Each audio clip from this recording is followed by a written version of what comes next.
Ayan, magandang umaga po sa inyong lahat. Welcome to Coaching Think Talk. So I am Coach Orvyl from Life Coach Philippines. So this is coaching for careless living. So this coaching conversation is for someone who is been being blocked in living the life he or she wants to have because of the fear of being judged, because of the shame and guilt, yung mga nakakahiyang bagay na nagawa niya before, that's still carrying up to this very moment. And really, like kung pagod, pagod na siya and he really wants to really start living confidently on his own term, on his or her own terms, responsibly towards greatest self. So when I say greatest self, lagi natin sasabihin greatest self is being someone, being that person that can really make your unstoppable dream come true. And I'm on a mission really helping highly doubtful men because of course because of the guilt and shame and doubts that caused by their past mistakes and really wanted to live confidently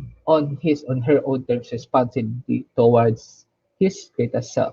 And so thank you for joining me live today and please leave your digital footprints by letting us know where you are coming from today. So please do tag a friend and circulate this video to help us reach more individuals who might be in need of what I'll be sharing with you this session. So you may also give some shout out to people who want that you want to greet and reach out with some inspiring message. So if you're watching this on a replay, please comment hashtag replay and really leave your comment, your question, your reaction, your realization. Just really leave it there. Tapos lagyan nyo lang na hashtag replay. No, I'm currently streaming by Facebook page of Life Coach Philippines and YouTube channel Coach AI Connect. So if you're new to our platform, please like, follow, and subscribe. Ayan, magandang umaga po sa inyong lahat. Good morning, Master E. Si Ishi siya yung nag-ooperate ngayon sa backend. So, hashtag pack my bag moment. So, kapag meron po kayo na-realize, habang nakikinig po kayo sa akin, this morning meron kayo na-realize na alala ni story. Or really, you've learned something. You've learned a wisdom this morning session, 10 a.m., magandang umaga. I'm really inviting you, please share it to your timeline along with our official hashtag pack my bag moment. So, pack my bag moment. So, that's a forward ng kakadikit. No, two things. It's really time for us to put more positivity. Let's put more wisdom. And more importantly, let's put our story sa internet, in our digital space. Because more than ever, we really need we really need to put more life in our digital space. Of course, because the things happening, nag 1 year na tayo because of the COVID, things really changed big time. And what's the best thing that the best content that we can really put sa internet right now along with those mga existing na content that's really bringing anxiety to a lot of us. So our own story, our own wins and learnings and your realization learnings, especially like right now investing your time watching me this morning. So yung mga manonood nito ng replay, so it's 10 a.m. Magandang umaga po. So kapag di nyo ito napanood ng umaga, so if it's night, so good day na lang sa inyo. Okay? So what I'll be sharing this morning is it's part 2. So we started last week, part 1, talking about how to stop worrying about what others think. So this is careless living, coaching think talk, coaching session. And last time we talked about three things. No? So yung pinaka first natin to, how can we stop worrying too much? Is really first really questioning the productivity. If you remember, kung ngayon nyo lang po napanood to, watch the replay. We talk about questioning your productivity.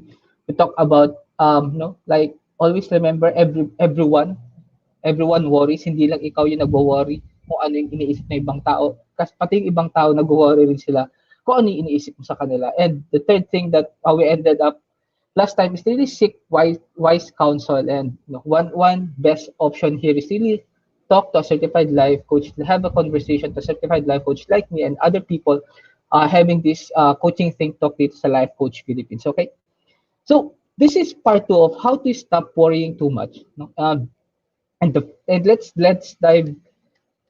Sorry, let me. Magandang umaga po dito sa La Coach Rizel. Magandang umaga po sa inyo lahat.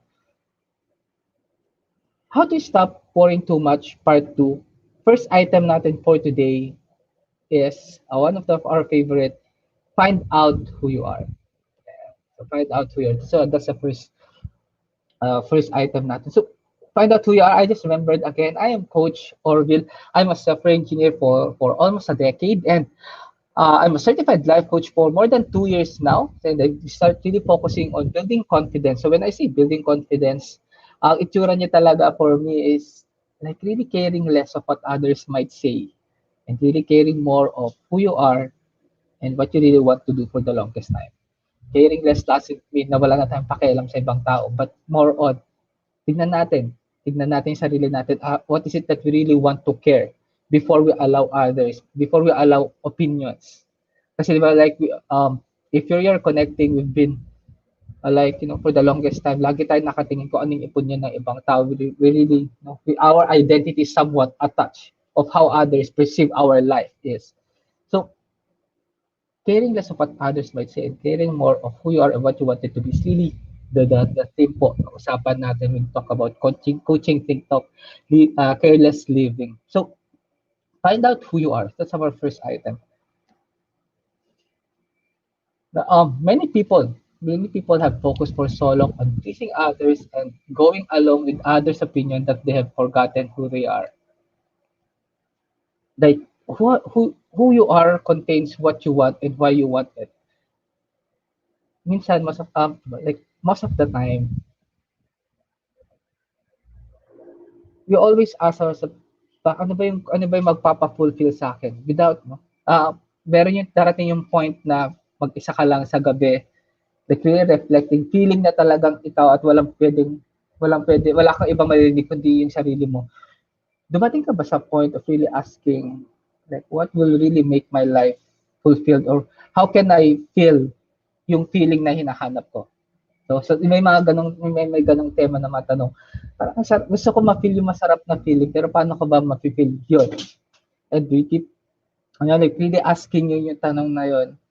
And aren't you curious kapag, no? Like, aren't you really wondering if you start watching inspirational videos, help, self-help books and contents, and really listening to other speaker or maybe coaches o katulad ko, most of the time it points out to the question, who are you?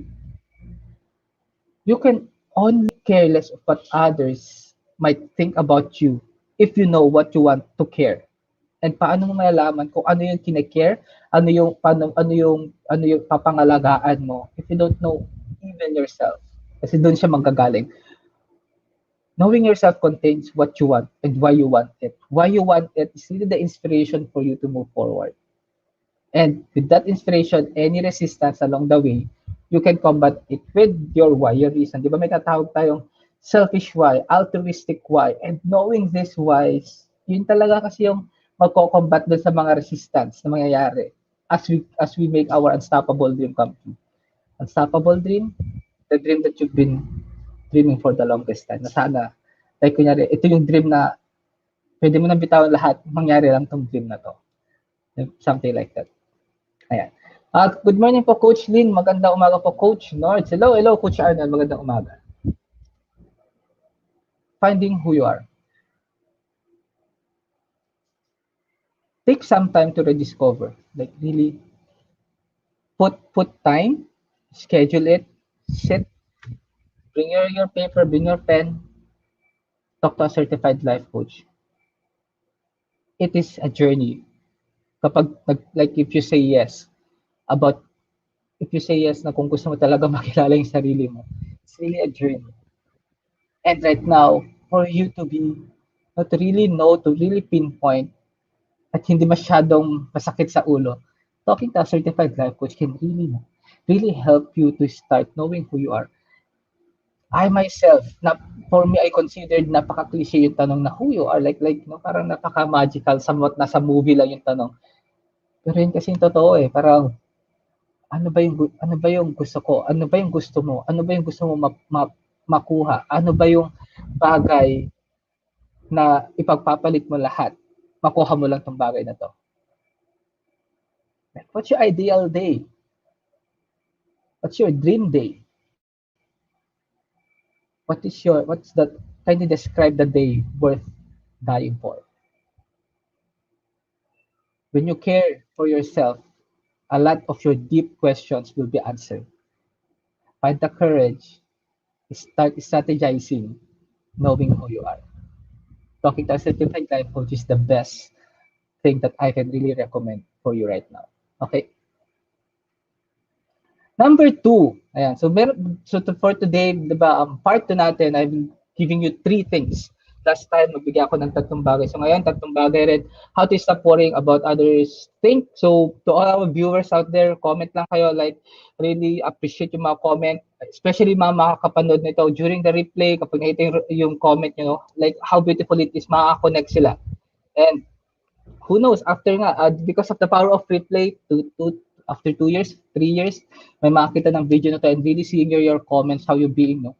Really sharing your thoughts and being vulnerable, so much appreciated. So maraming salamat. Yeah, thank you, Coach Nurse. Find out who you are. So item number 2 natin, how to stop worrying about others. Identify the worst case scenario. Identify the worst case scenario. Like, what does the worst case scenario look like?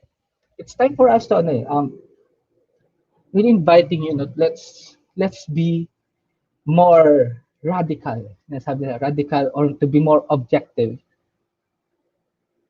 Ano ba yung itsura nung pinakamalalang pwede mangyari when we start to care more of who we are and what we really wanted to do kapag simulan natin gawin yung gusto talaga natin gawin for the longest time, despite or in spite of where we are and what others might think. Ano yung pinaka-worst na pwede mangyari? Right? Check your thoughts or narratives. Ano ba yung sinasabi ng utak natin kapag ginawa ko to? Ano yung mga doubts? No? How are you being kind to yourself? Starting yung point, na kapag like if you're connecting, meron yung mga moment na, bakit ko ba gagawin to? Parang di naman para to sa akin. Napanood ko lang to or like nakwento lang sa akin. It sound nice, pero does it mean na para rin sa akin ba tong bagay na to? Even though, deep inside, given the chance, gusto mo siya. Pero meron yung mga thoughts na like start to challenge kapag you're about to take action. Like for example, if you want to start a business, you want to starting your Facebook live, creating your content, or creating a book for the longest time. Tapos may realize mo, di naman ako author, di naman ako business, wala naman akong background sa pamilya ko, wala naman nag-business. So what made me think really na magiging successful itong bagay ito? Those are the things, those are the narratives most of the time yung naririnig natin. That's the reason why we started identifying who you are. Identifying who you are really brings out your selfish why and altruistic why. In life coaching, if you want to talk to a certified life coach dito sa Life Coach Philippines, we have this two reasons. Altruistic why and selfish why. I myself, I always term, kapag sinabing altruistic why, ito yung sabihin natin pang Miss Universe na sagot. Like altruistic why, this is my personal this is my personal take when I hear about or I understand altruistic why. Ito yung parang pang Miss Universe na sagot, but more on being selfless. Yung parang like altruistic why, able to help a lot of people for them to cross over from living into dun sa pinaka default nila into living kung ano talaga yung gusto nilang buhay, going out from default into their personalized decision, personalized life. Yung parang alam mo ito yung unique na life na buhay mo, doon ka nagbubuhay, yun yung type of life that you want. So that's an altruistic why. And another why is your selfish why. Selfish why, ikaw lang.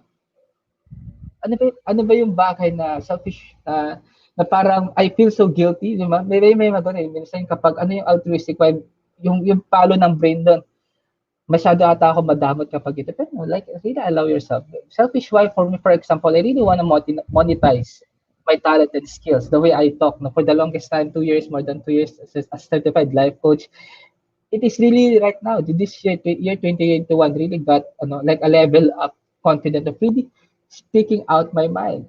And that's one thing, that's a selfish why na identify ko sa sarili ko. I really wanna monetize it.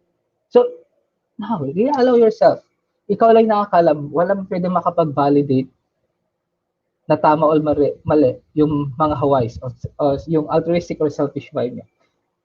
Again, talk to a certified life coach. They can really help you to process this. Certified life coach, it's a profession. Hindi ito yung parang ano eh, like you might be, maybe you're like me before na parang life coach is parang someone who can really give you advice. No, life coaching doesn't advise. So we don't give advice. We always believe that you know the things that you need to do. Really, the question is what's stopping you to do it. Ano yung naghihinder sa'yo? And certified life coach can really naiisa-isahin to. There's really a process. So one for one, ito nga, yung point number 2 natin, identifying the worst case scenario. If you're going to dive deep into it, really the thoughts that yun yung pinaka-worst outcome possible when you take time to do this, to take time to identify it, yung pinaka-worst na pwede mangyari kapag you're caring less of what others might say, you will see it's not as bad as you think. Like start, no, like really refrain from going into drama land. No? Let me be straight and be true sa inyo. Like you're investing time right now, nanonood po kayo. Refrain from going to the drama land, like saying, I'll be fired, no? Masisisante ako kapag ginawa ko to. Pagtatawanan ako ng mga kaibigan ko, like ano yung sasabihin nila to, kapag pinagtawanan na ako, baka wala na kami, hindi ko na sila pwede makasama. Diba? Like may mga ganun daw, like baka mawalan ako ng pera, like I'll be zero balance sa bangko ko. Ito yung may tatawag natin mga fear and doubts.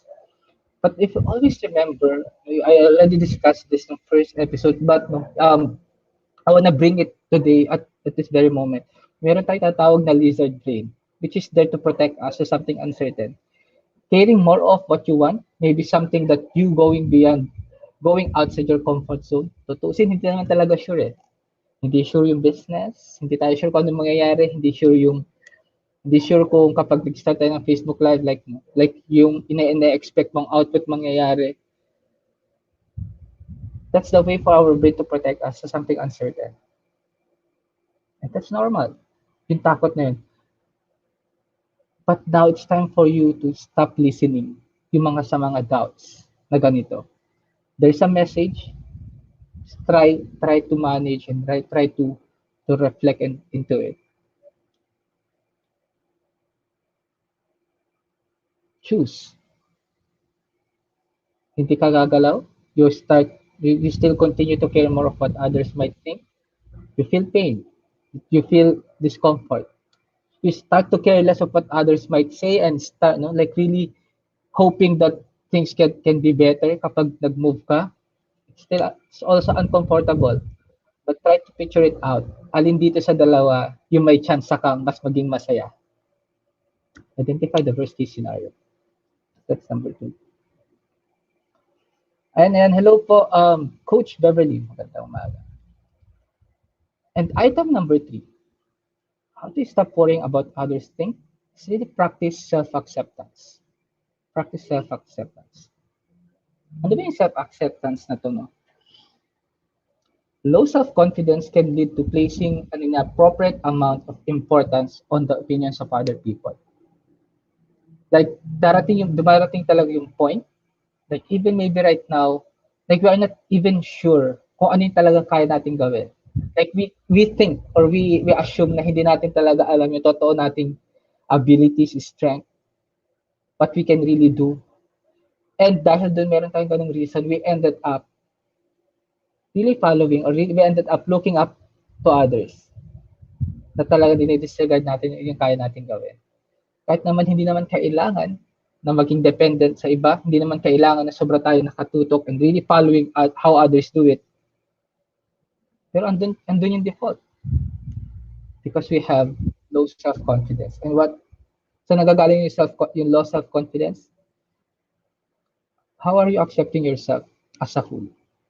From all the wins, from all the talents that you believe that you have, the gift that you have, and also the losses, where you get all the learnings, the wisdom na meron ka right now. Like, how are you accepting ito ng buo? Self-acceptance will come after when you start, or it will come eventually when you start finding who you are. We have a course, it's a group coaching called Self-Discovery. So you can connect with Coach Rizal. Dito, one of the viewers din natin is Coach Rizal about self-discovery. Yun, the self-discovery. So it talks about knowing who you are. Really focus on to how important it is from you where you wanna anchor your action, talks about your core values, talks about so ito yung mga bagay na pinag-uusapan natin kapag life coaching. And we're really doing this professionally with all the with all the toolkits that we have.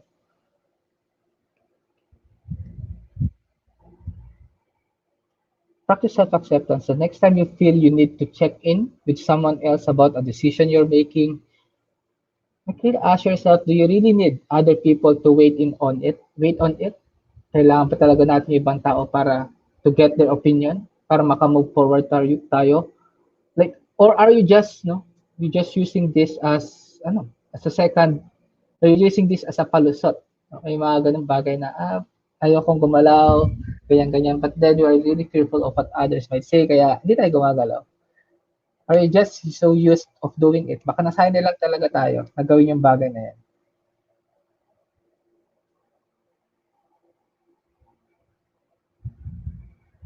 Start small. Start small steps. Personalize your decision. It will get better. And the next time na may nagtanong or the next time that someone is really talking about you and you're about to agree into it, be conscious. Pause.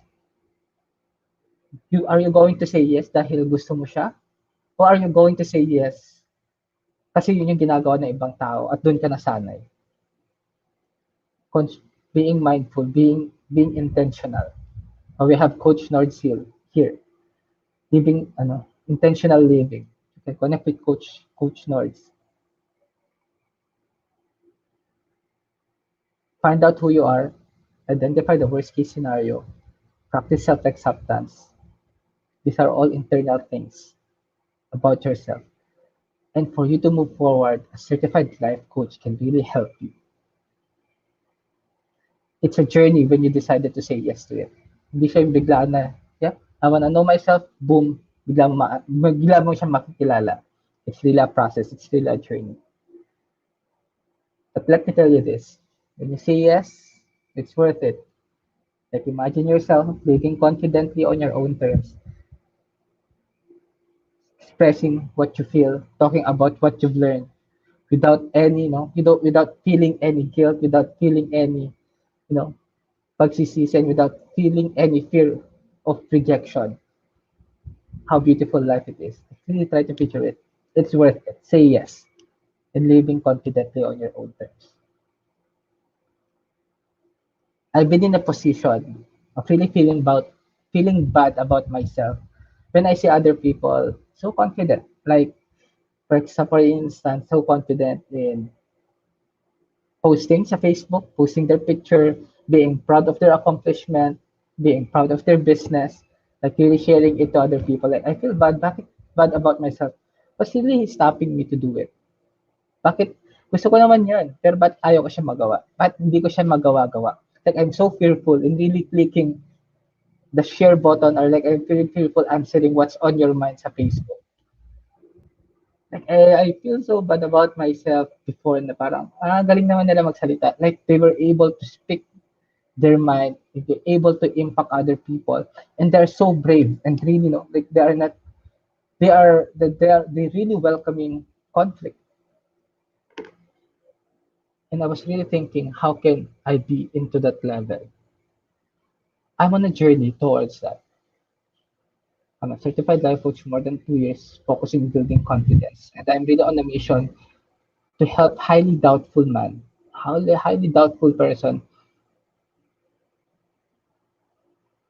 because of, like, they so doubtful because of the shame, the guilt, and mistakes in their past.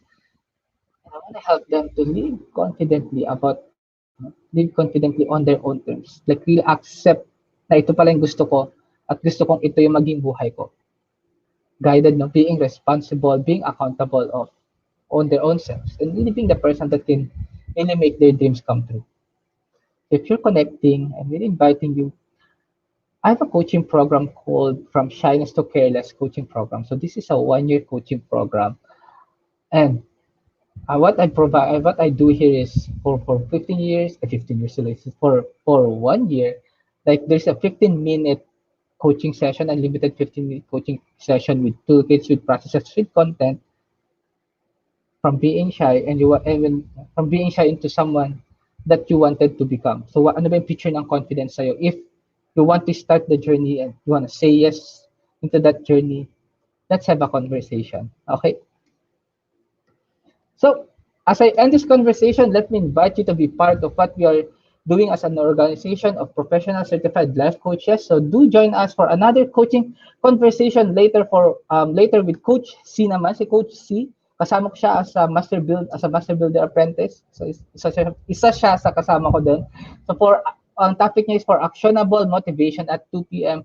And si Coach Jan naman for coaching for premium growth at 4 p.m. So I would like also to invite you to Master Coach A's co-actively co-create life coaching certification program. So I'm really proud na I'm able to graduate last 3 weeks sa life coaching certification program na to. It was very beautiful, very powerful. And if you want to become a certified life coach, then can really find the ano ba yung gusto kong sabihin? If you're not a life coach and you want to know more the technicalities at the same time being responsible in creating the safe space para sa mga magiging coach mo or magiging client mo, Coach A co-actively co-create life coaching certification program is really for you. So this is a comprehensive approach to learning and mastering life coaching as an active process of creating a new path to achieve results in life, so that the success is inevitable in every coaching relationship. So this includes 21-day web-based learning. So meron siyang 21 days web-based learning that you can access in a portal. So a 3-day live coaching bootcamp with Master Coach A and a 3-day live business bootcamp with senior coaching team. So the program package also comes with many other bonuses. So connect with Coach Rizel to 0917-586-1661 to discover the opportunities waiting for you in this profession. So again, I am Coach Orvyl. Magandang umaga po sa inyong lahat. Thank you for tuning in. Thank you for finishing this session. So if you're watching this on a replay, we're inviting you na just feel free to comment, #replay, and then your realization, your takeaway, babalikan natin yan. Yan, I'm really thankful. So this is Saturday morning. Thank you for being with me. Coaches like us think and talk like this. This is us in the Philippines. Magandang umaga, love bomb, boom.